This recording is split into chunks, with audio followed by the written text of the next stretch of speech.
तो हेलो दोस्तों, आपका स्वागत है फिर से एक बार इलेदीप क्लासेस में। आई होप कि आप अच्छे होंगे, अच्छी आपकी तैयारी चल रही है। तो आज नया दिन और नया सब्जेक्ट्स हम देखने वाले हैं। बेसिकली आप नया पेपर देखने वाले हैं। तो सबसे पहले तो कल के लिए थोड़ा सा खेद है, क्योंकि कल मॉर्निंग की क्लास अपलोड करने के बाद सुबह 10 साढ़े 10 बजे के आसपास थोड़ा कुछ आकस्मिक सूचना मुझे मिल गई थी। इस वजह से कुछ ऐसी स्थितियाँ हो गई थी, इस चक्कर से मुझे थोड़ा घर निकलना पड़ा। फिर वहाँ से आते आते लेट हो गई थी, रात को 7:30 8 बज गए थे। इस चक्कर से फिर मैं कल शाम को भी और कल दिन में भी क्लासेस आपकी अपलोड नहीं कर पाया था। फिर तब मैं रात को काम किया। फिर आपका अभी हम जो जीएस पेपर 2 आपका है, उसका एक सब्जेक्ट हम शुरू करने वाले हैं, ठीक है। तो आपको चिंता करने की विषय नहीं है, चिंता करने की बात है नहीं, क्योंकि 3 4 सब्जेक्ट इसमें आपके हैं। एक तो पॉलिटी का हो गया, गवर्नेंस का हो गया, ठीक है, सोशल जस्टिस का है और इंटरनेशनल रिलेशन का है। अब इसमें से फ़ायदा आपको ये है, फ़ायदा क्या है?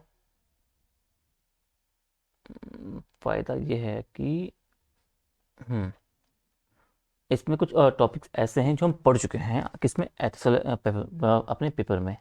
तो आप जो इसमें आओगे, यहाँ पे आप देखोगे ना, ये वाला कि शासन व्यवस्था, पारदर्शिता, जवाबदेहिता के महत्वपूर्ण पक्ष, ई गवर्नेंस के अनुप्रयोग, मॉडल, सफलताएं, सीमाएं, संभावनाएं, citizen charter, transparency and accountability और संस्थागत तथा अन्य उपाय। यानी कि जो गवर्नेंस का पार्ट, ये एथिक्स में भी है और जीएस पेपर 2 में भी है। उत्तराखंड के संदर्भ में हमने देखा था। साथ में लोकतंत्र में सिविल सेवाओं की भूमिका, ये हम देख चुके हैं। तो ये 2 टॉपिक हम बेसिकली आपका देख चुके हैं एथिक्स के पेपर में। तो इन्हें फिर हम यहाँ यहाँ पढ़ने की ज़रूरत नहीं है। आप वहाँ से एक बार फिर से उन्हें रिवाइज कर सकते हो, ठीक है। सेम टॉपिक है, सेम कंटेंट आपका रहने वाला है इसमें, ठीक है। तो इन 2 यूनिट को हम छोड़ देंगे, तो इनसे हम बच जाएंगे। अब इसमें जब आप देखोगे तो इसमें कुछ तो आपका है गवर्नेंस का पार्ट, ठीक है। इसमें अगर आप आओगे तो जैसे आपका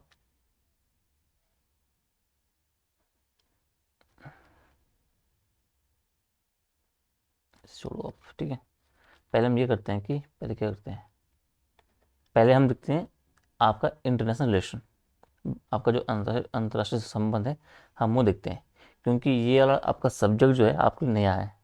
क्योंकि आप शासन व्यवस्था पढ़ चुके हो, पॉलिटी आपने पढ़ी है पहले से, आपने संविधान के बारे में पढ़ा है, शासन प्रणाली के बारे में पढ़ा है, ठीक है।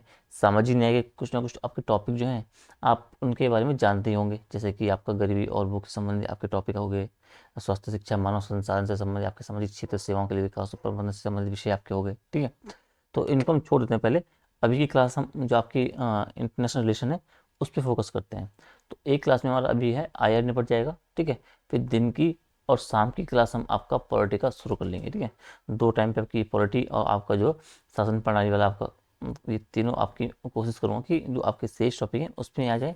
और फिर कल सुबह हम जो आपका बचेगा, फिर आपका जो सोशल जस्टिस वाला पार्ट बचेगा, उसे हम कल सुबह आपका देख लेंगे, ठीक है।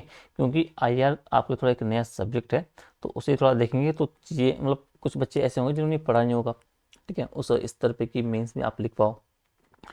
तो हम चाह रहे हैं कि पहले आपका आईआर वाला सब्जेक्ट आपका निपट जाए, फिर बाकी के आप जो सब्जेक्ट हैं उनमें देख लेंगे, ठीक है। तो इसमें आईआर आप देखोगे तो इसमें 4 आपके पॉइंट लिखे हैं। एक बोल रहा है कि जो भारत है और उसके जो पड़ोसी देश हैं, संबंध बेसिकली, ठीक है, उनकी बात कर रहा है। इसके अलावा इसके अलावा आपका बोल रहा है कि आपके द्विपक्षीय, आपके क्षेत्रीय, आपके वैश्विक समूह और भारत से संबंधित और अथवा भारत के हितों को प्रभावित करने वाले करार। इसके अलावा भारत के हितों, भारतीय परिदृश्य पर विकसित और विकासशील देशों की नीतियों तथा राजनीति का प्रभाव। डायस्पोरा यानी कि जो भारतीय आपके प्रवासी भारतीय हैं उनके बारे में बोल रहा है, और ये बहुत ही इंपॉर्टेंट है, इससे सवाल आता ही आता है हर बार, ठीक है। महत्वपूर्ण अंतर्राष्ट्रीय संस्थाएं और मंच, उनकी संरचना और अधिदेश। ये 4 यहाँ पे बेसिकली इन्होंने ये बोला हुआ है, ठीक है।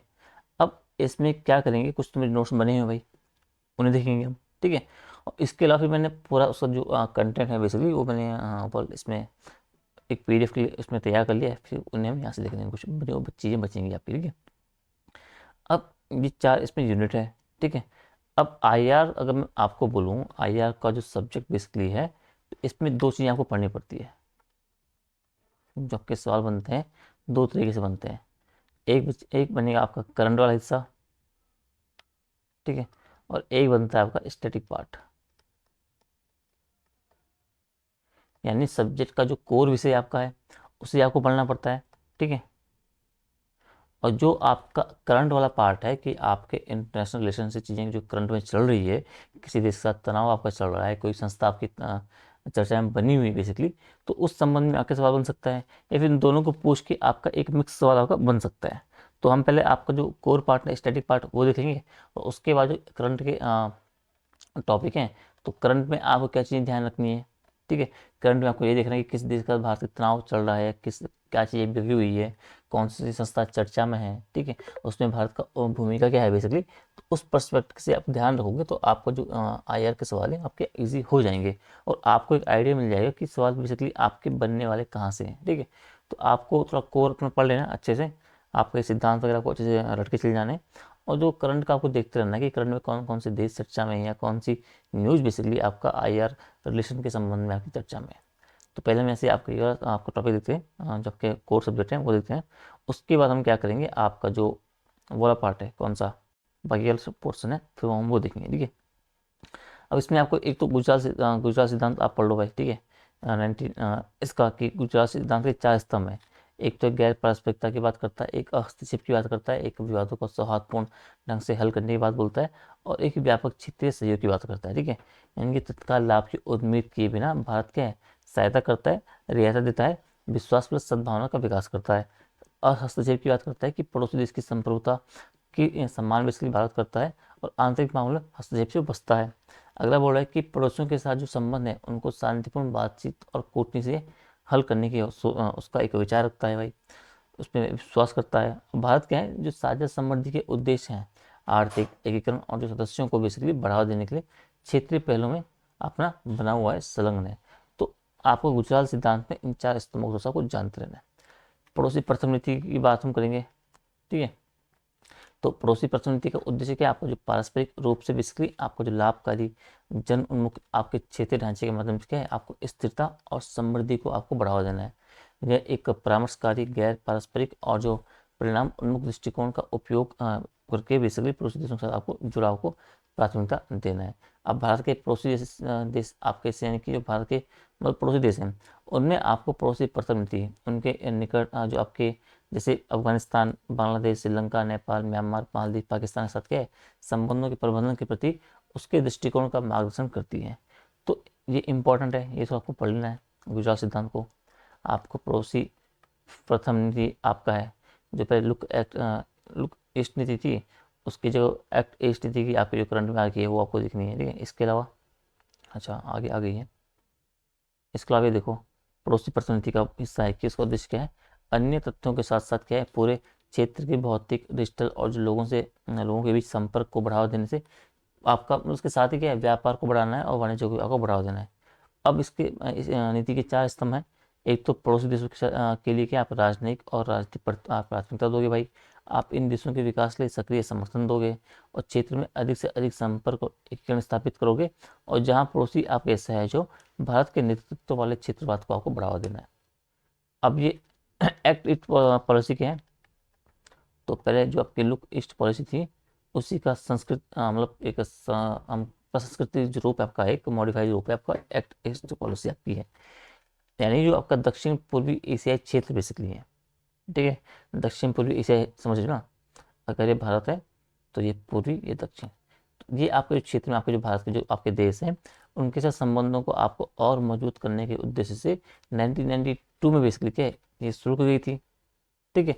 भारत की जो लुक ईस्ट पॉलिसी है उसी का क्या किया, 14 में आप करें क्या किया, एक्ट ईस्ट पॉलिसी के रूप में आपको बेसिकली उसे उन्नत किया गया है। उसका उद्देश्य क्या है कि आपको जो भारत प्रशांत आपका क्षेत्र है, इंडो पैसिफिक आपका एरिया है, उसके देशों के साथ आपको आर्थिक सहयोग, सांस्कृतिक संबंध और रणनीतिक संबंधों को विकसित करना है, ठीक है। आगे अब देखो, एक्ट ईस्ट पॉलिसी आपकी कनेक्टिविटी को अपने व्यापक अर्थों में क्षेत्र के विकास और समृद्धि की कुंजी के रूप में मान्यता देती है, जिसमें भौतिक, डिजिटल, आर्थिक और लोगों को आवागमन आपका शामिल है।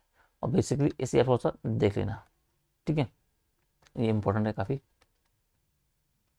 भारत के लिए पड़ोसी क्षेत्रों में प्रमुख चुनौतियाँ क्या क्या है आपकी, एक तो सीमा विवाद की चुनौतियाँ हैं, नदी विवाद की चुनौतियाँ हैं, व्यापार आपकी बाधाएं बनी हुई है, और बढ़ता हुआ चीन का जो हस्तक्षेप बेसिकली आपका है आपके पड़ोसी देशों के संबंध में, आपका जो आतंकवाद हो गया, ये बेसिकली आपकी पड़ोसी क्षेत्रों में आपकी प्रमुख चुनौतियाँ आपकी बनी हुई है। ठीक है, भारत के लिए पड़ोसी क्षेत्रों में प्रमुख चुनौती सीमा विवाद क्यों है, इसके लिए आगे की राह बताइए। ये आप थोड़ा पढ़ लेना। ठीक है, अगर ऐसा कुछ सवाल आता है तो ऐसी आपको मैप बेस आपको कोशिश करनी, जहाँ जहाँ आपकी समस्या बनी हुई है। कश्मीर की बात हो, अक्सर चीन की जो समस्या आपकी बन रही है, आपका जो श्रीलंका की आपकी जो समस्या बनी है, आपका जो नेपाल में आपका जो विवाद चल रहा है, इन सबको लेके क्या है, ये सब बेसिकली आपका सीमा विवाद को लेके आपका है। ठीक है, साथ ही आपको जो गुजरात का आपका कच्छ का रण क्षेत्र है, वहाँ भी बेसिकली क्या है, कभी भी पाकिस्तान के द्वारा भी ऐसी हरकतें देखने को मिलती है, तो इसका भी आप उल्लेख कर सकते हो। ठीक है, इसके अलावा दक्षिण एशिया में भारत की अनूठी भौगोलिक स्थिति और जो इस क्षेत्र में चीन की बढ़ती रुचि भारत की भू राजनीतिक चिंताओं को बढ़ाता है, टिप्पणी करना। ये सवाल थोड़ा इंपॉर्टेंट है, क्योंकि आपने हाल में देखा होगा कि चीन की जो आपकी बढ़ती रुचि है बेसिकली दक्षिण एशिया, आपका जो हिंद पैसिफिक आपका जो प्रशांत महासागर है, सॉरी एशिया महासागर है बेसिकली। ठीक है, इन सबको आपको थोड़ा देखना है, और इस अंदर में क्या है, भारत की आपकी जो भू राजनीतिक चिंताओं को बढ़ाता है, आपको टिप्पणी करनी है। तो आप बोलो कि दक्षिण एशिया में भारत की जो अनूठी भौगोलिक स्थिति है भाई, और इस क्षेत्र में चीनी की बढ़ती आपकी रुचि आपकी होगी, विशेष रूप से जो अफगानिस्तान की अपनी जो उन्होंने बेल्ट ऑन जो रोड आपका BRI जो आपकी योजना बेसिकली है, परियोजना बोल सकते हो आप, उससे क्या हुआ है कि जो क्षेत्रीय स्थिरता, चीन के आर्थिक निवेश का क्या है, भारत तथा अन्य क्षेत्रीय भागीदारों पर आपका प्रभाव पड़ेगा। ठीक है, एक तो आर्थिक प्रतिस्पर्धा की बात करोगे आप, सामरिक प्रतिस्पर्धा की बात करोगे, क्षेत्रीय गतिशीलता की बात करोगे, तो इसको थोड़ा आप देख लेना थोड़ा सा। ठीक है, इसको थोड़ा सा आप देख लेना। इसके अलावा आगे की राह आपके हैं, ये आप पढ़ लेना। ठीक है,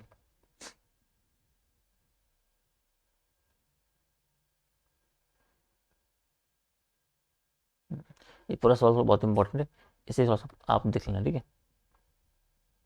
मतलब सवाल का कोर आपका ये है कि जो आज आपका दक्षिण एशिया में भारत की जो अनूठी भौगोलिक स्थिति है, ठीक है, और इस क्षेत्र में चीन की आपका इंटरेस्ट बढ़ रहा है, जो उसके क्रियाकलाप बढ़ रहे हैं बेसिकली, तो इन दोनों को जोड़ के आपका जो सवाल बनेगा उसमें इस तरीके से आपको आपको आंसर टैकल करना है। ठीक है, कि चुनौती क्या है, प्रयास क्या हो सकते हैं, आपको भविष्य की दिशा क्या हो सकती है, वे फॉरवर्ड क्या है, इन्हें आपको थोड़ा सा देखते रहना है।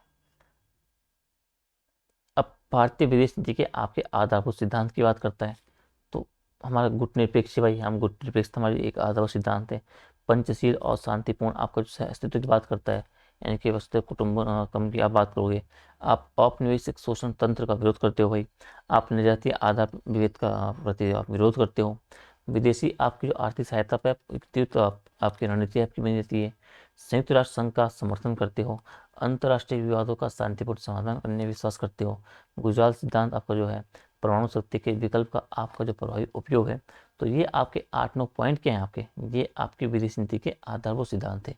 आपकी किसी भी देश के संदर्भ में जो विदेश नीति आपकी बनती है, तो उसके संदर्भ में बैकग्राउंड में आपके इन बिंदुओं को याद रखा जाता है। ठीक है, अब भारतीय विदेश नीति के नवीन आयाम या फिर जो परिवर्तन हुए हैं भाई, ये तो आपके मूलभूत हैं, परंपरागत हैं। ठीक है, अब न्यू क्या है, पड़ोसी प्रथम गिनती की बात करोगे आप नवीन एवं जो नवीकरणीय ऊर्जा के क्षेत्र में भारत और फ्रांस की बात करोगे आप भारत जापान द्विपक्षीय विनिमय व्यवस्था की बात करोगे, आप चीन भारत डिजिटल सहयोग प्लाजा की शुरुआत की बात करोगे, आप जलवायु परिवर्तन पर पर्यावरण कूटनीति की बात करोगे, आप निर्यात नियंत्रण समूह में परिवेश हेतु कूटनीति की बात करोगे। विदेश नीति एवं कूटनीति में आप केंद्र में आम नागरिकों को रखोगे। ठीक है, आपका जो भारतीय डायस्पोरा एक इंपॉर्टेंट रोल आपका निभा रहा है, भारत के जो क्षेत्रीय प्रयास आपके हो रहे हैं, और पाकिस्तान की नीति बेसिकली, इन सबको बेसिकली आपको नवीन आपके जो तत्व आपके जो नए विदेश नीति में, इनको आपको देखते रहना है।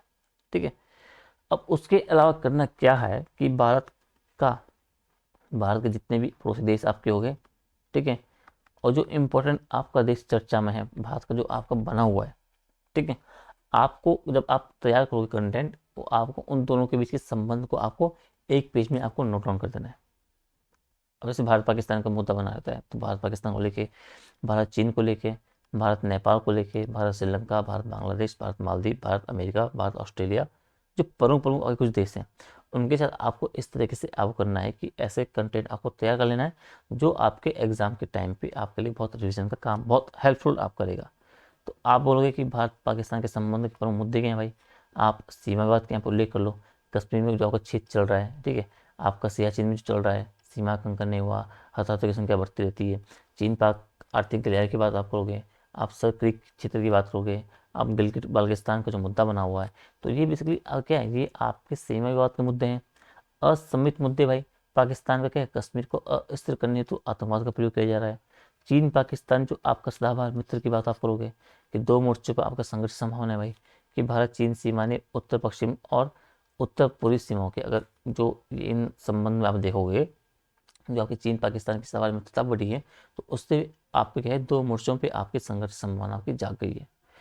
साथ ही एक रणनीतिक घेराबादी, आपकी जो घेराबारी है वो भी इसके माध्यम से हो रही है। आपका CPC ले लो, आप ग्वादर बंदरगाह के माध्यम से क्या है, भारत को घेरने की कोशिश की जा रही है भाई, ठीक है। आपको चीन पाक ईरान रूस की दोहरी जो आपका एक ग्रुप बना है, वो भारत की उत्तरी सीमाओं के साथ साथ क्या आपको हिंद महासागर में भी आपको खतरा दे रहा है सुरक्षा के संदर्भ में। आप सिंधु जल समझौता है उसकी बात करोगे, ठीक है, आप आगे की राह क्या होनी चाहिए भाई, आपका जो UFA समझौता है उस पर आधारित वार्ता होनी चाहिए। इसके अलावा आपका जो सॉफ्ट और जो आपका जो सॉफ्ट और बेसिकली आपका जो हार्ड पावर है उसका समन्वय होना चाहिए।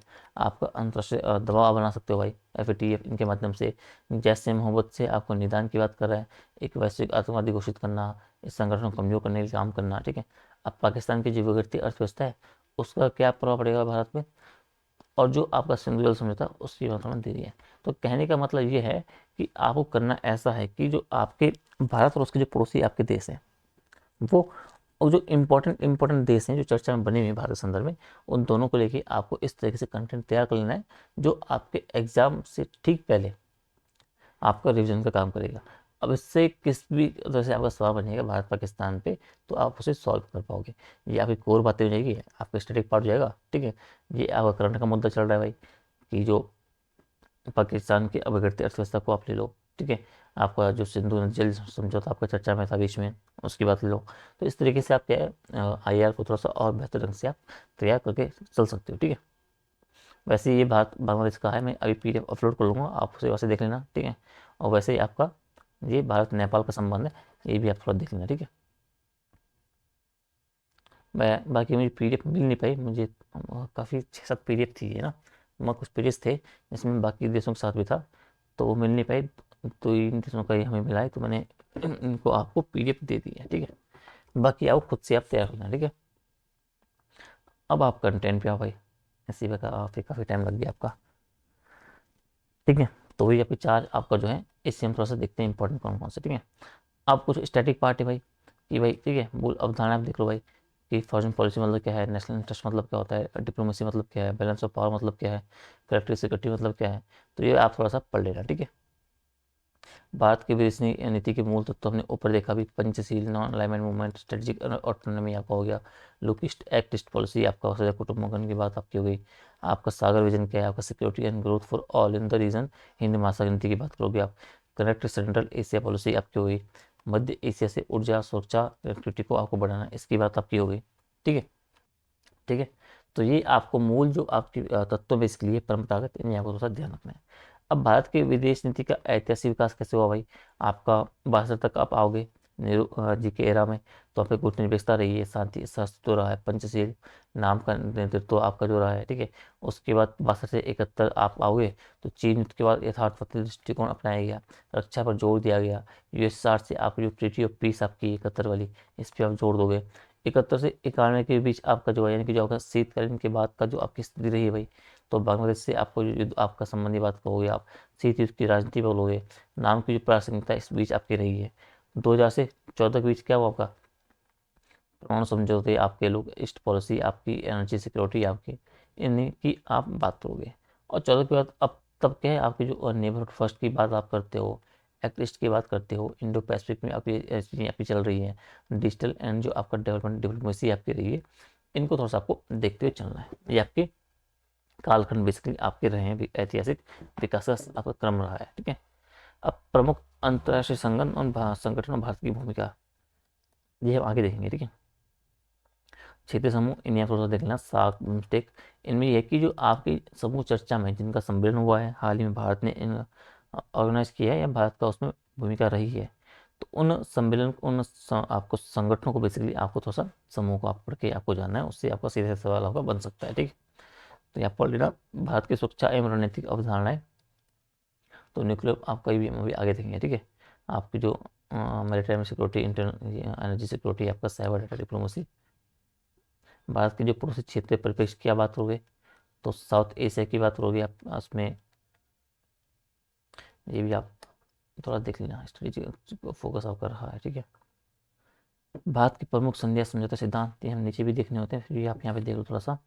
47 में आपका भारत भूटान मित्रता संधि आपकी हुई है। 49 में भारत नेपाल शांति मित्रता संधि आपकी हुई है, ठीक है। 54 का पंचशील समझौता है, इसे आपको थोड़ा सा देख लेना है, बहुत इंपॉर्टेंट है आपका, ठीक है। 5 सिद्धांत आपका जो पारस्परिक सम्मान, अनाक्रमण, हस्तक्षेप न करना, समानता, शांतिपूर्ण सहिष्णुता। बाद में क्या है, भारत की विदेश नीति की नींव आपकी इससे बननी आपकी शुरू हुई थी, ठीक है। तो पंचशील समझौता का आपको थोड़ा सा देख के चलना है, ठीक है। आपको गुटनिरपेक्ष आंदोलन अच्छे से पढ़ के जाना है, ठीक है। आपको 62 की फॉरवर्ड पॉलिसी आपकी होगी, ये आप आपका ताशकंद समझौता आपका जो है भारत पाकिस्तान का, ये आप देख लेना। शिमला समझौता आपका हो गया, जो आपका जो सिंधु जल समझौता आपका है, उन सबको थोड़ा सा आपको डिटेल में आपको पढ़ के जाना है, ठीक है। ये देखो, अच्छा ये तो आपका जी है शिमला समझौता भारत पाक के बारे में, इसे काफ़ी इंपॉर्टेंट रोल इसका, इसे थोड़ा सा देख के जाना, ठीक है। स्मेलिंग बुद्ध आपका जो भारत का पहला परमाणु परीक्षण, ये भी और देख लेना आप। 80 और 90 के दशक की प्रमुख पहले कौन कौन सी है। 1988 में लुप्त ईस्ट पॉलिसी आपकी राजीव गांधी काल में दक्षिण पूर्व एशिया के आर्थिक और सांस्कृतिक सहयोग पर बल आपको दिया गया। 1991 में नई आपकी जो आर्थिक नीति के बाद आपको जो वैश्विक उदारीकरण सहयोग की आपकी बात बोलोगे। 1991 में पोखरण सेकंड की बात करोगे। 1999 में लाहौर समझौता है, तो इसी को आप थोड़ा सा देख लेना, ठीक है। जिन जिन जिनको मैं स्टार कर रहा हूँ, इंपॉर्टेंट बोल रहा हूँ, उन पे आपको विशेष ध्यान देना है, ठीक है। 2000 के बाद के प्रमुख अंतर्राष्ट्रीय करार, एक तो ये भारत बांग्लादेश भूमि सीमा समझौता 15 का है। 15 का ये आपका अंतर्राष्ट्रीय सौर संगठन आपका जो गठबंधन है वो आपको हो गया। इसको ISA को भी थोड़ा सा आप देख लेना, ठीक है, क्योंकि चर्चा में रहता है भारत की इसमें भूमिका आपकी नेतृत्व करता की है, ठीक है। बाकी प्रमुख सिद्धांत वही गुटनिरपेक्षता देख लेना, पंथ ये इंपॉर्टेंट है। पंचशील समझौता इंपॉर्टेंट है। गुजरात सिद्धांत इंपॉर्टेंट है। आपका जो एक्ट ईस्ट पॉलिसी ये इंपॉर्टेंट है, ठीक है। ये ऊपर हम देख चुके हैं पर्यावरण संबंध में, ये भी देख लेना। ये आपके सवाल बन सकते हैं कि भारत की विदेश नीति में गुजरात सिद्धांत और पंचशील सिद्धांत की प्रासंगिकता का आपको मूल्यांकन करना है। भारत अमेरिकी परमाणु समझौते ने भारत की रणनीतिक स्वायत्तता को कैसे प्रभावित किया। भारत की विदेश नीति बेसिकली मल्टी अलाइनमेंट की दिशा में कैसे आपके विकसित हुई है, ठीक है। इन सबको तो सब, और भारत की जो पर्यावरण कूटनीति में आपका जो ISA है और जो पेरिस एग्रीमेंट है उसकी भूमिका का आपको विश्लेषण करना है, ठीक है। तो इस तरीके से आपको थोड़ा सा, इसलिए कह रहा हूँ कि आपको जो संगठन आपके ना ISA वगैरह, इनको थोड़ा सा आपको देखते चलना है, ठीक है, अच्छे से। अब पहले यूनिट आपकी है भारत एवं इसके पड़ोसी संबंध।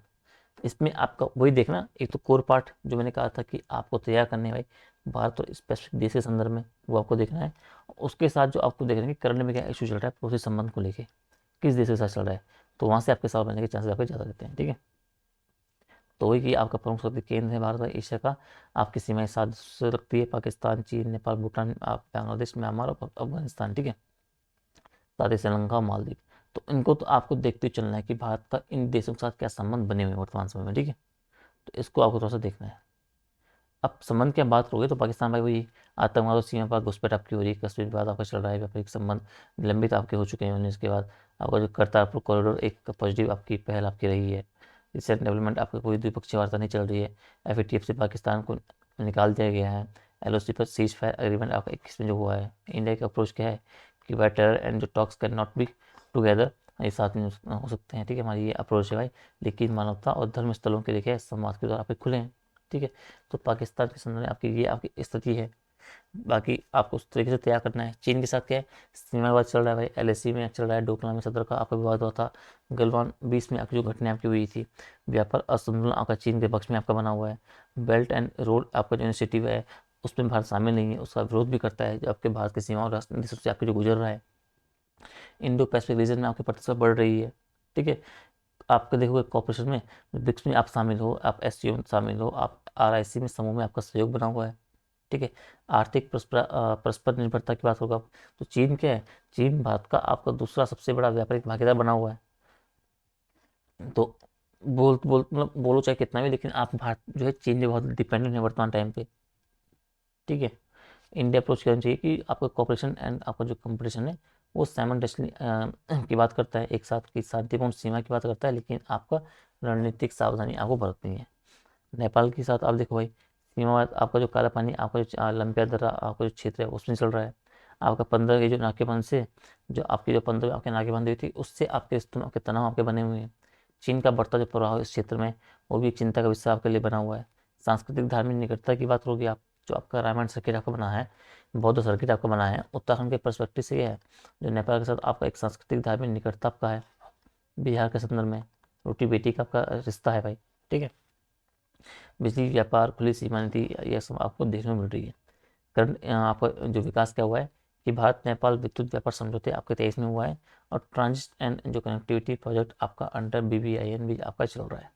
ठीक है, इन्हें आपको देखना है। बांग्लादेश की बात, तो इसमें क्या देखोगे आप, सबसे सफल पड़ोसी संबंध आपके बांग्लादेश के साथ रहे हैं। भूमि से आपका सीमा समझौता आपका 15 में आपका हुआ है। सीमा प्रबंधन आपका सहयोग आपका मिलता है।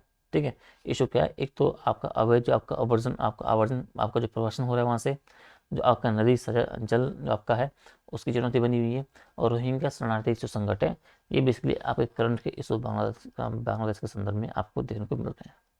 ठीक है, रिसेंट आपके जो कॉपरेशन की बात आप करोगे, तो कनेक्टिविटी प्रोजेक्ट आपके जो चले हैं रेलवेज में, रिवर पॉइंट्स में, आपका बिम्स्टेक और जो BBIN में आपकी जो साझेदारी है, उनको लेके आप बात करोगे। समझ गए। भूटान को लेके विश्वसनीय मित्र है भाई, इसमें कोई विवाद नहीं है। हाइड्रो पावर प्रोजेक्ट में आपका सहयोग मिल आपको दे रहे हो आप भारत भूटान की विदेश नीति और रक्षा में आपके सहयोग में नहीं हो। ठीक है, रिसेंट डेवलपमेंट कौन कौन से हैं। ठीक है, तो भूटान को लेकर सच ऐसा कोई विवाद नहीं है, आपका अच्छा एक विश्वसनीय मित्र आपका है। रिसेंट डेवलपमेंट क्या किया है, आपका जो भूटान चाइना सीमा वार्ता में भारत की चिंता की बनी हुई है, आपको भारत से अधिक आपकी आर्थिक सहायता और मतलब भारत से आपकी आर्थिक सहायता दी जाती है, व्यापार में फोकस किया जाता है। म्यांमार को लेकर क्या बोलोगे आप, कि सैन्य शासन और मानवाधिकार संबंधी बातें यहाँ चल रही है, भारत की सुरक्षा चिंता आपकी बनी हुई है। चीन का प्रभाव इस क्षेत्र में काफ़ी हद तक आपका बढ़ रहा है। कॉपरेशन की बात करोगे आप, एक तो बिम्स्टेक से सहयोग की बात करोगे, इंडिया म्यांमार जो आपका थाईलैंड का हाईवे की बात करोगे, आपका जो कारण आपका जो मल्टी मॉडल आपका जो ट्रांजिट प्रोजेक्ट है उसकी बात आप करोगे। श्रीलंका का आप देखो भाई, तो चीन का जो आपका डेप्थ ट्रैप डिप्लोमेसी है, आपका जो हम्बनटोरा पोर्ट की आप बात करोगे, जो आपका 99 के लिए आपका लीज भी दिया गया है।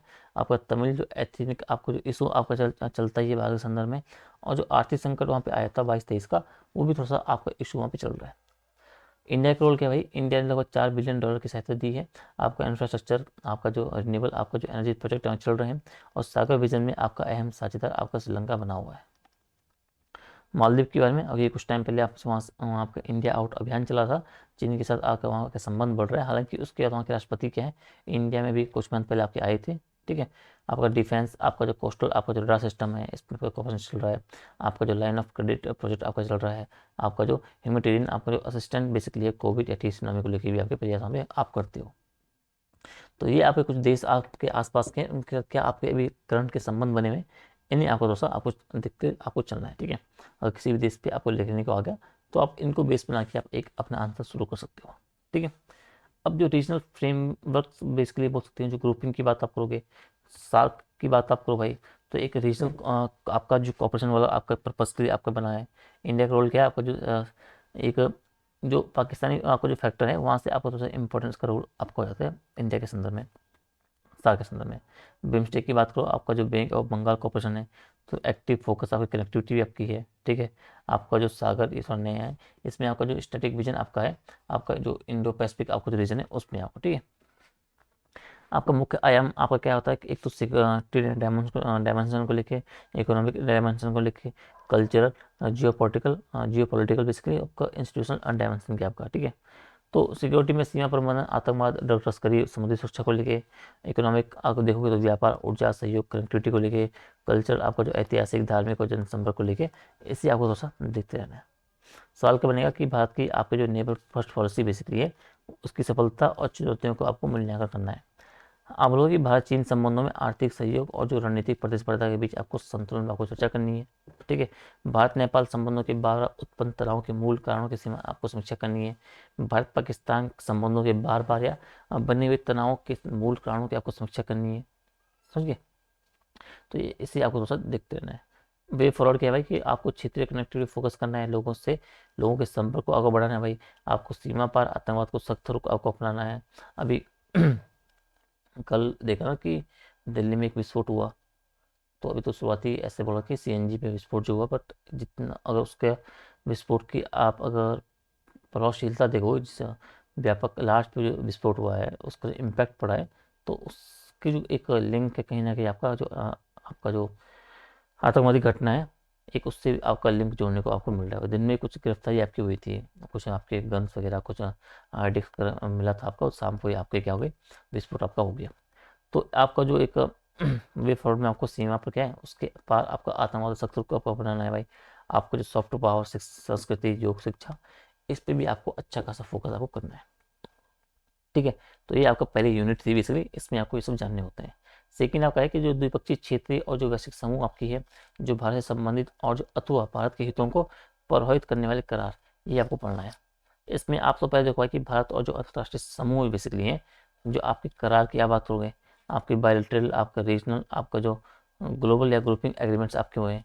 अवधारणा क्या है द्विपक्षीय संबंध में, यानी कि दो देशों के बीच आ गया एक राजनीतिक, आर्थिक, सुरक्षा या सांस्कृतिक सहयोग, जैसे भारत अमेरिका, भारत रूस, यानी कि दो देशों के बीच क्या संबंध बने हुए हैं, वो आपके द्विपक्षीय संबंध आपको जाएंगे। आपके क्षेत्रीय समूह की बात करो भाई, एक भौगोलिक क्षेत्र के जो देशों का गठजोड़ आपका होता है वो आपके क्षेत्रीय समूह होते हैं।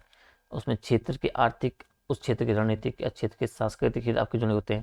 जैसे सार्क की बात करो, बिम्स्टेक की बात करो, आसियान की बात करो, एससीओ की बात करो। ठीक है, वैश्विक स्तर की बात करो भाई कि विश्व स्तर पर गठित मंच आपके होंगे जो वैश्विक मुद्दों जैसे कि आपके आर्थिक पर्यावरण सुरक्षा पर काम करते हैं। UN, WTO, G20, BRICS, quad आपका। ठीक है, तो कहने का मतलब है कि एक जो आपका संबंध, आपके जो एक बोल रहा है, आपका जो करार चीज़ें बोल रहा है, तो एक तो आपके दो द्विपक्षीय होंगे भाई, एक आप और एक सामने वाला कोई दो देश होगा, इंडिविजुअल, दो स्तर आपका होगा। फिर आप आगे बढ़ोगे, क्षेत्र स्तर पे जाओगे कि आपके क्षेत्र स्तर के जितने भी आपके देश हैं उनके साथ होंगे। ठीक है, और फिर वैश्विक समूह की बात करोगे, यानी कि पूरे विश्व के जो प्रमुख देश हैं उन्होंने मिलकर ग्रुप बना रखा है, और फिर वो किस तरीके से आर्थिक और जो पर्यावरणीय और सुरक्षा संबंधित चीज़ों पे काम कर रहे हैं, उसे आपको इसके संदर्भ में आपको देखना पड़ता है। अब भारत के संबंध में प्रमुख द्विपक्षीय समझौते कौन कौन से हैं, यूएसए के साथ क्या है, तो उसके साथ 2008 का आपका जो नागरिक परमाणु समझौता आपका है, जो आपका रक्षा तकनीकी साझेदारी आपकी बनी हुई है, जो आपकी क्वाड की सदस्यता बनी हुई है। क्वाड को आपको थोड़ा सा पढ़ लेना है, बहुत इंपॉर्टेंट है। ठीक है, चर्चा में रहता है आपका, ये आपको देख लेना।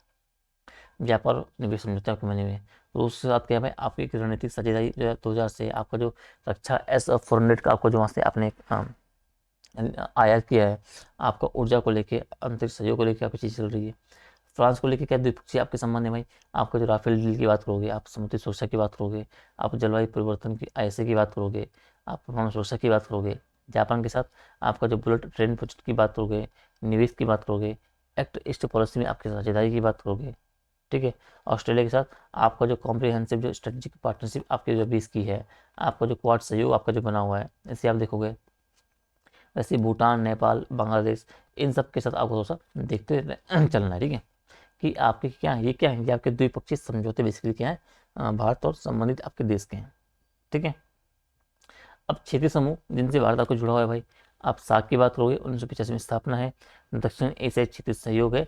इसमें क्या आपका पाकिस्तान अवरोधक के रूप में, लेकिन भारत क्या है विकास साझेदारी हेतु प्रमुख इसमें बना हुआ है।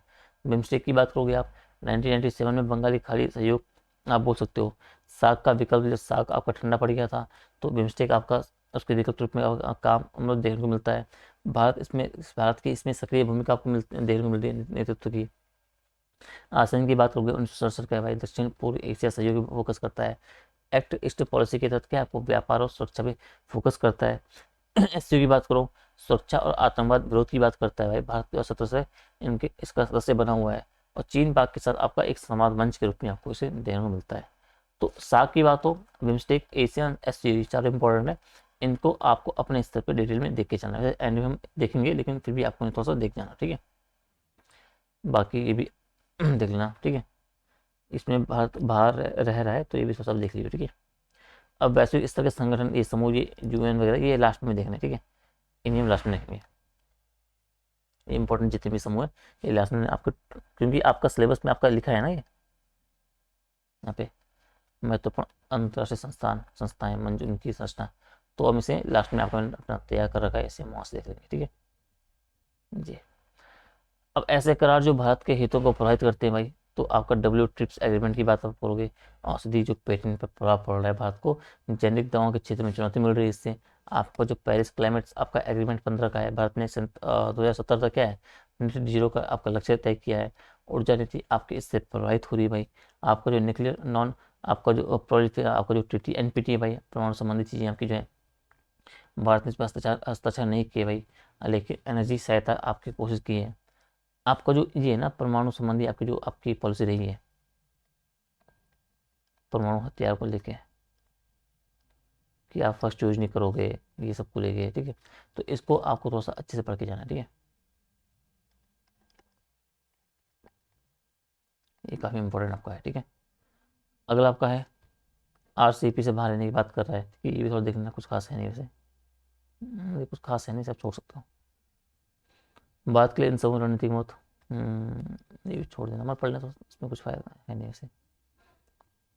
सवाल क्या बनेगा कि एक तो ये बन सकता है कि क्वाड और एससीओ जैसे मंचों पे भारत की समानांतर भागीदारी है उसके स्ट्रेटेजिक ऑटोनॉमी दृष्टिकोण को कैसे दर्शाती है, और भारत की एक्ट ईस्ट पॉलिसी क्षेत्रीय समूह के माध्यम से उसकी विदेश नीति में क्या आपका बदलाव लाती है, ठीक है। बाकी आपके सवाल ये भी देखना, ठीक है। सवाल आपके वही बनेंगे, या तो कोर्ट चीज़ें से पूछ लेगा भाई कि आपका जो गुजरात सिद्धांत आपका हो गया, पंचशील जो समझौता आपका हो गया है, आपकी जो एक्ट ईस्ट पॉलिसी आपकी हो गई है, ठीक है। आपका परमाणु संबंधी आपके क्या आपका जो एक सिद्धांत क्या रहा है बेसिकली, और या जो करंट का कोई इशू आपका चल रहा है किसी देश को लेके, किसी देश के साथ, तो उसको जोड़ करके पूछेगा। और जो कोई संस्था ऐसा है, कोई संगठन आपका है जो चर्चाएं बना हुआ है, जिसमें आपकी हाल ही में कुछ आपकी मीटिंग और सम्मेलन आपका हुआ है, भारत की भूमिका उसमें रही है, तो उसको लेके सीधे आपका सवाल बन सकता है। सवाल आप करंट का इस तरह आया कि आपको जो करंट का इशू होता है, मैक्सिमम सवाल आपके उसके ही बनते हैं, ठीक है। तो आपको करंट का थोड़ा सा आपको ध्यान रखना है, ठीक है। अब अगला थर्ड अगर जो पॉइंट आपका है, जो यूनिट आपकी है, वो आपका कि भारत के हितों पर बेसिकली विकसित और जो विकासशील देश हैं उनकी नीतियों का प्रभाव क्या पड़ा है। अब प्रवासी भारतीय, ये बहुत इंपॉर्टेंट है, प्रवासी भारतीय, भारतीय डायस्पोरा हम बोलते हैं इसे, ठीक है, यानी कि है भारतीय डायस्पोरा। ये मोस्ट इंपॉर्टेंट है, इससे आपके चांस रहते हैं हर साल आपके सवाल आने के। इंडिया थोड़ा सा देख लेना, ठीक है। वही कि भारत के आज के वैश्विक राजनीति में उभरती शक्ति के रूप में है भाई। इसलिए जो विकसित देश हैं और जो विकासशील देश हैं उनकी नीति क्या है, भारत की सुरक्षा, अर्थव्यवस्था, विदेश नीति और भूमिका, वैश्विक भूमिका है, उस पर गहरा प्रभाव भी डालती है। और साथ ही विश्व भर में आपके जो फैले हुए आपके लगभग 3.25 करोड़ से अधिक जो आपके प्रवासी भारतीय हैं, तो वो क्या है बेसिकली भारत के आर्थिक, सांस्कृतिक और जो कूटनीतिक हित हैं उनके संवर्धन में आपका सेतु का कार्य बेसिकली आपको करते हैं, ठीक है। अब भारत के राष्ट्र हित क्या है भाई, राजनीति क्या है, संप्रभुता, क्षेत्रीय अखंडता, अंतर्राष्ट्रीय प्रतिष्ठा आपकी है। आर्थिक के रूप में व्यापार, ऊर्जा, सुरक्षा, निवेश, तकनीकी हस्तांतरण के रूप में आप बोलोगे। सामरिक सुरक्षा के रूप में सीमा सुरक्षा, आतंकवाद विरोधी संबंधित सुरक्षा को लेकर बोलोगे। आपका सांस्कृतिक मानवीय कि भारतीय संस्कृति का प्रयास करना है। वैश्विक शांति की बात करते हो, जलवायु न्याय की आप बात करते हो, तो भारत के हमेशा ये प्रमुख हित आपके रहे हैं। अब जो विकसित देश बेसिकली उनकी नीतियों का भारत पर क्या प्रभाव पड़ रहा है, तो अमेरिका की जो विदेश नीति है, तो भारत के लिए बेसिकली एक रणनीतिक साझेदार के रूप में काम कर रही है, डिफेंस में, टेक्नोलॉजी में, इंडो पैसिफिक रीजन में। लेकिन जो वीज़ा के नियम आपके हो गए भाई, आपका जो व्यापार संरक्षणवाद आपका है, आपका जो ट्रेड प्रोटेक्शनिज्म आपका हो गया, आपका जो जो बोल सकते हैं आपका जो आप वो लगा रहे हो, जो आप टैक्स लगा रहे हो आयात निर्यात पे, बाहर जो आपका दर आप बढ़ा रहे हो ऑस्ट्रेलिया के अमेरिका की तरफ से, वो क्या है बेसिकली आपको भारत को प्रभावित करने वाले काम बेसिकली है, ठीक है। कास्टा आपका जो एक्ट हो गया, काट्सा एक्ट आपका हो गया बेसिकली आपका, यूएस सैंक्शन आपके जो लग रहे हैं, आपको जीएसपी बेनिफिट विड्रॉल आपकी जो नीतियाँ हैं वो भारत में बेसिकली आपका क्या है असर आपका डालती है। तो जीएसपी थोड़ा सा पढ़ लेना, ठीक है, कि जो बेनिफिट विड्रॉल थोड़ा सा इंपॉर्टेंट है। यूरोपीय संघ की बात आप करो, तो भारत ईयू आपका मुक्त व्यापार समझौता आपको जो एफटीए वार्ता जारी है, मानवाधिकार, जलवायु, डेटा प्रोटेक्शन जैसे मुद्दों पर का कठोर दृष्टिकोण बना हुआ है। रूस को लेके रूस रक्षा और ऊर्जा सहयोग है, लेकिन पश्चिमी प्रतिबंधों से भारत पर आपका एक दबाव बेसिकली आपका बना रहता है रूस के संदर्भ में, चाहे उससे तेल के खरीदने के संबंध में हो, चाहे उससे आपके रक्षा हथियार खरीदने के संबंध में हो। रूस यूक्रेन के युद्ध की बात करें, भारत को आपका स्ट्रेटेजिक आपका बैलेंसिंग बेसिकली आपको करनी पड़ रही है। और साथ ही जो चीन का आपको झुकाव इस साइड, जो रूस का चीन को लेकर थोड़ा सा करीबी आपकी बड़ी है, वहाँ से भी थोड़ा सा आपको चिंता आपको देखने को मिलती है। चीन एक विकसित औद्योगिक शक्ति के रूप में, व्यापार असंतुलन की बात करोगे आप, भारत का घाटा बहुत अधिक है, सीमावर्ती तनाव से आपके सुरक्षा चुनौती मिल रही है। चीन की जो आपकी बेल्ट एंड जो रोड इनिशिएटिव योजना आपकी परियोजना आपकी है, उस नीति से भारत के क्षेत्रीय हितों के लिए आपकी चुनौती बनी हुई है। जापान दक्षिण कोरिया में आपका जो भारत में अवसंरचना निवेश बेसिकली आपका DMIC बुलेट ट्रेन, इनको आपको बोलना है। इंडो पैसिफिक में साझेदार के रूप में आपका सहयोग आपका बना हुआ है।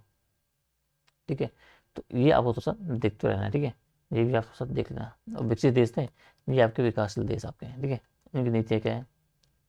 अब भारत की विदेश नीति पर क्या प्रभाव पड़ रहा है भाई इन नीतियों का, तो आप बोलोगे कि आपके रणनीतिक स्वायत्ता पर नाम आपका गठबंधन दबाव की बात आ रही है। यानी भारत को अमेरिका, रूस और चीन के बीच क्या आपको संतुलन बनाए रखना पड़ रहा है, क्योंकि सभी से आपके हित जुड़े हुए हैं।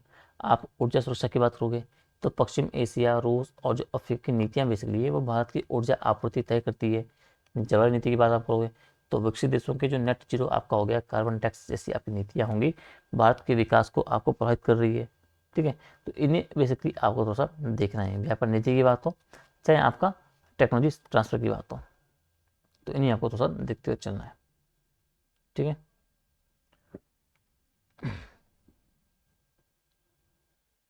अब अगला है इंडियन डायस्पोरा, ये बहुत इंपॉर्टेंट है, ये आप देख लेना। ठीक है, जो भारतीय प्रवासी आपके हैं, जो प्रवासी भारतीय हैं, ये भारत की सबसे बड़ी सॉफ्ट पावर संपत्ति आपकी बनी हुई है। अब प्रवासी भारतीयों का स्वरूप आप बोलो कि लगभग 3.2 जो करोड़ भारतीय हैं वो भारतीय मूल के लोग हैं। ठीक है, आप PIOs की बात करो, NRIs की बात करो। ठीक है, और 200 से अधिक देश है उसमें बसे हुए हैं। सर्वाधिक अमेरिका की बात करो, आप UK की बात करो, UAE की बात करो, कनाडा की बात करो, सऊदी अरब की बात करो, सिंगापुर, मलेशिया जैसे आपके देशों में है। ठीक है, इनका योगदान क्या है भाई, ये आर्थिक रूप में क्या योगदान है, तो भारत को हर वर्ष क्या है लगभग 120 से 30 अरब डॉलर क्या है, ये उससे अधिक जो है रेमिटेंस आपको भेजते हैं। विदेशी से आपको धन प्रेषण बेसिकली आपका कर रहे हैं। ठीक है, आप बोलोगे संस्कृति क्या आपका इनकी भूमिका क्या है, तो भारतीय संस्कृति आपको बोलोगे योग, भाषा और भोजन का बेसिकली आप विदेशों में प्रसार आप कर रहे हो। आप राजनीति क्या बोलोगे कि विदेशी संसदों में आ गए भारतीय मूल के नेता, आपके ऋषि सुनक की बात कर लो, कमला हैरिस की बात कर दो। अभी आपका जो जाफरा, उनका एक न्यूयॉर्क सिटी से आपके मेयर के चुनाव जीते हैं परसों ही, नाम मैं रिकॉल नहीं कर पा रहा हूँ, तो उनकी आप देखो, अभी वो भी भारतीय मूल के ही हैं। ठीक है, कूटनीति क्या बोलोगे कि भारत की छवि निर्माण कर रहे हैं। संकट समय आपकी सहायता की बात आप करोगे, कोविड आपदा राहत की बात आप करोगे, विकास सहयोग एनराइज का निवेश की बात करोगे, इससे आपका प्रवासी आपका जो कौशल विकास योजना आपकी हो गई, और से आपकी ओसे आपका जो है उसमें आपकी जो भूमिका बनी हुई है। ठीक है, अब भारतीय जो प्रवासी भारतीय से जुड़ी आपकी नीतियाँ पहले की बात करोगे, और इससे पहले आप हाल में आपने देखा होगा कि कुछ टाइम से क्या है भारत विरोधी चीज़ें आपकी चल रही है। मतलब जो भारतीय नागरिक आपके विदेशों में हैं, तो वहाँ से उनका विरोध आपको काफ़ी सोशल मीडिया में आपको देखने को मिलेगा। ऑस्ट्रेलिया की बात कर लो, न्यूजीलैंड की बात कर लो, कनाडा की बात कर लो, अमेरिका की बात कर लो, आए दिन आगे घटना आती है। आए दिन आपको देखना पड़ता है कि ऐसे बोला जाता है कि भारतीय अपने वापस अपने देश जाओ। ठीक है, अपने कंट्री, मतलब आपको जो ब्लैक पीपल या फिर इस तरीके की चीज़ें, आपके जो घृणित लोगों से संबंधित चीज़ें आपको देखने को मिल रही है। यानी कि जो भारतीय लोग हैं उनके संबंध में आपको विदेशों में क्या आपका एक जो अ, द्वेष है, जो आपकी एक मतलब एक नेगेटिविटी है, वो बहुत ज़्यादा फैली है बेसिकली। ठीक है, अभी ऑस्ट्रेलिया में आपने देखा होगा कुछ टाइम पहले एक व्यापक आंदोलन हुआ था कि आपको जो है जो जो वहाँ पे स्थिति आपकी बढ़ रही है भारतीयों को लेके, उन्हें वापस भेजने संबंधी। और कई ऐसे देशों में आपको ये घटनाएं आपको आए दिन आपको देखने को मिलती है जहाँ भारतीय लोगों का क्या है, उन्हें मारा जाता है, उनका विरोध किया जाता है। ठीक है, उनके साथ रेसिज्म अपना आपकी जो रेसिस्ट भेदभाव किया जाता है। ठीक है, तो इन चीज़ों को तो आपको ध्यान रखना है कि आप कौन से कारण हैं जो इन घटनाओं को आपकी बारंबारता को बढ़ा रहे हैं। ठीक है, तो प्रवासी भारतीयों से जुड़ी नीतियों की बात करो भाई, कि जो आपके प्रवासी भारतीय आपके दिवस आपका 9 जनवरी है, ये आपको मनाया जा रहा है कि आपके जो विदेशों में आपके जो प्रवासी भारतीय हैं उनके योगदान को सम्मानित किया जा रहा है। आपका PCI जो PIO कार्ड योजना आपकी हुई, यानी भारतीय मूल के नागरिकों को भारतीय आपको जुड़ाव देना हो गया। नो इंडिया प्रोग्राम आपका हो गया है। आपका जो वंदे भारत मिशन, आपका जो ऑपरेशन गंगा आपका हो गया है। ठीक है, ई माइग्रेट जो पोर्टल आपका हो गया। तो ये बेसिकली आपके प्रवासी भारतीय से जुड़ी नीतियाँ पहले आपकी हैं।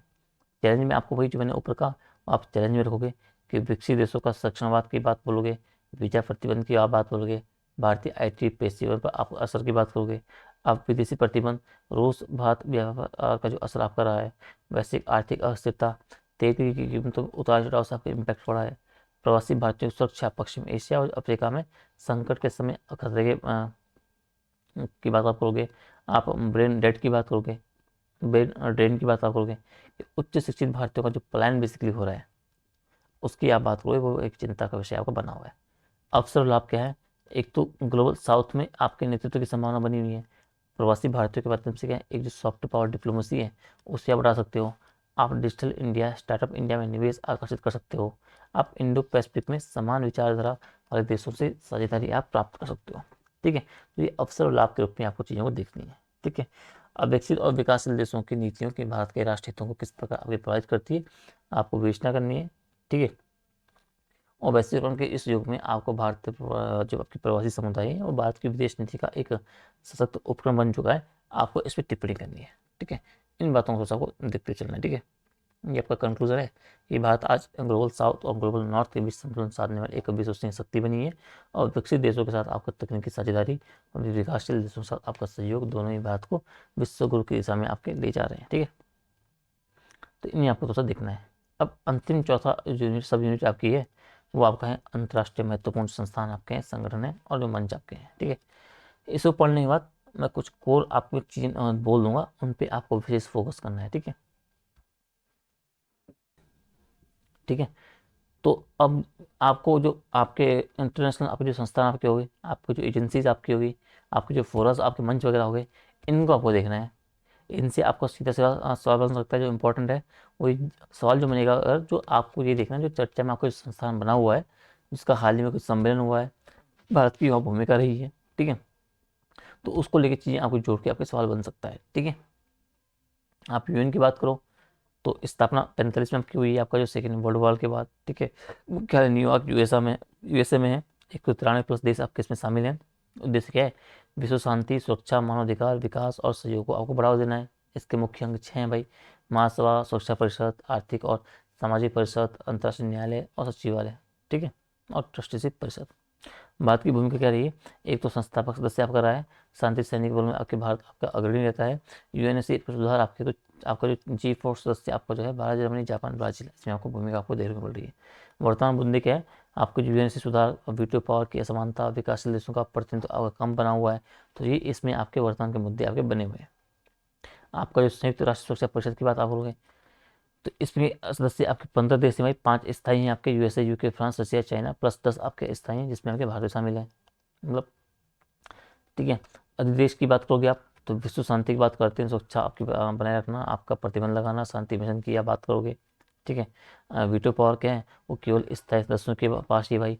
भारत की स्थिति क्या है? अब तक 8 बार आपका अस्थायी आपके सदस्य आपका रहा है भाई। ठीक है, स्थायी सदस्य की मांग। ठीक है, तो मतलब समय समय आपका 2-2 ढाई साल तक इसमें आपकी सदस्य आपकी दी जाती है अलग देशों को। ठीक है, और भारत की विशेष मांग आपकी यही रहेगी कि आपको स्थायी सदस्यता मिलनी चाहिए। ठीक है, आलोचना क्या है कि जो पश्चिमी देशों का इसमें प्रभुत्व बना हुआ है, प्रतिनिधित्व आपका असमान फैला हुआ है भाई, अफ्रीका, एशिया की आवाज़ बहुत ही कम इसमें है।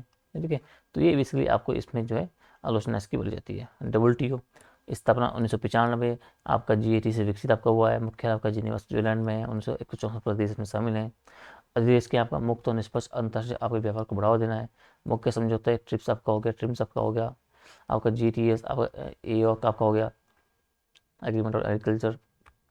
भारत की भूमिका क्या रही है कि विकासशील देशों के हितों की पैरवी करना, विशेषकर कृषि और दवा के क्षेत्र में। ठीक है, तो इसे आपको थोड़ा सा देखते रहना है। अंतर्राष्ट्रीय मुद्रा कोष, ये जो महत्वपूर्ण संस्थान है आपको सब पढ़ लेना है। ठीक है, IMF आपका हो गया, आपका विश्व बैंक समूह आपका हो गया है। ठीक है, इसके अलावा आपका क्या है?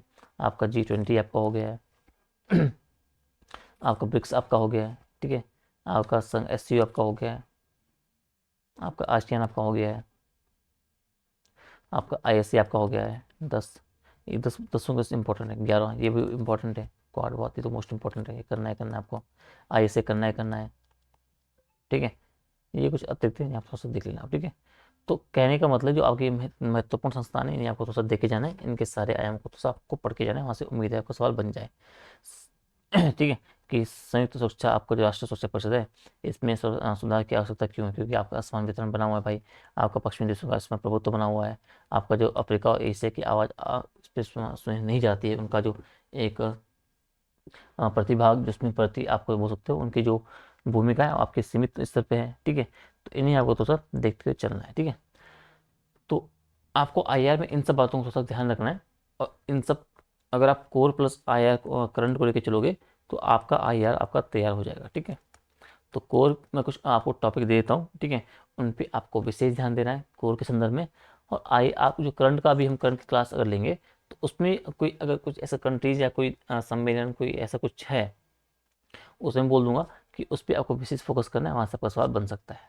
ठीक है, तो आईआर क्या आपका उस तरीके से आपका अच्छे से आपका तैयार हो जाएगा। बाकी जो ऊपर मैंने आपको बताया भारत पाकिस्तान के संदर्भ में, उसी तरीके से आपको बाकी जो आपके देश इंपॉर्टेंट है उनके से आपको चीज़ों को लेकर चलना है। भारत आपका पाकिस्तान, भारत नेपाल, भारत बांग्लादेश, भारत श्रीलंका, भारत मालदीव, भारत अफगानिस्तान, भारत चीन, भारत अमेरिका, भारत ऑस्ट्रेलिया, भारत आपका जो कनाडा हो गया, भारत आपका जो फ्रांस हो गया, भारत आपका जो आपका जापान हो गया। तो ये कुछ प्रमुख कंट्रीज़ हैं, उन पे लेके आपको एक पेज आपको तैयार कर लेना है, जिनसे आपका पूरा जो एक जो पार्ट आपका होगा, स्टैटिक पार्ट आपका होगा, और जो करंट का इशू चल रहा है वो भी आपको उसमें नोट डाउन करना है। ठीक है, तो वो आपके हेल्पफुल करेंगे जब मेंस आप लिखने जाओगे 4-5 तारीख को। वहाँ आप रिवीजन के टाइम पे आपके बहुत अच्छे से आप उसे रिवाइज कर पाओगे। जब आपका मॉर्निंग का आपका पेपर होगा, GS2 का आपका पेपर जो होगा शाम के टाइम, तो दिन में आपको 2 घंटे का टाइम मिलेगा गैप में, उसमें आप उसे रिवाइज कर सकते हो चीज़ों को फटाफट से। क्योंकि मेंस में सबसे बड़ी चुनौती आपकी ये है कि आपको मिलते हैं भाई साहब टाइम कम। आपको 4 दिन है, 4 दिन में आपको 8 पेपर लिखने हैं। ठीक है, तो आप एक 9 से लेकर 12 पेपर चलता है, और फिर 2 से लेकर 5 आपका पेपर चलता है, समझ गए। अब 9 से 12, अब आपको सेंटर पहुंचना भी है 9 साढ़े आप 7:45 तक, मतलब ये मान लो कि 8 बजे आपको रूम से निकल जाना होता है, ताकि आप जहाँ वहाँ पे चेकिंग वगैरह होगी, आप ठीक है आपको अपने हॉल में जाओगे बैठोगे, तो उसमें टाइम लगता है। तो कहने का मतलब है कि आपको फिर सुबह जल्दी उठना पड़ेगा भाई, 5-6 बजे उठना पड़ेगा, और आपके पास 1.5 से 2 घंटे होते हैं। तो इस 1.5-2 घंटे में आपको जो मॉर्निंग का पेपर है इसको पूरा आपको रिवाइज करना है। अब मान लो GS1 का पेपर है भाई, तो GS1 में कितने आपके सब्जेक्ट हैं, 4-5 सब्जेक्ट हैं ना आपको, तो उन सभी को आपको रिविजन करना है भाई। तो कब कर पाओगे, अब तभी कर पाओगे ना, तो आपका बिल्कुल शॉर्ट और क्रिस्प आपके बने होंगे। फिर आप पेपर दे के 12 बजे आओगे, फिर आपको 12 से 2 घंटे का आपको टाइम मिलेगा।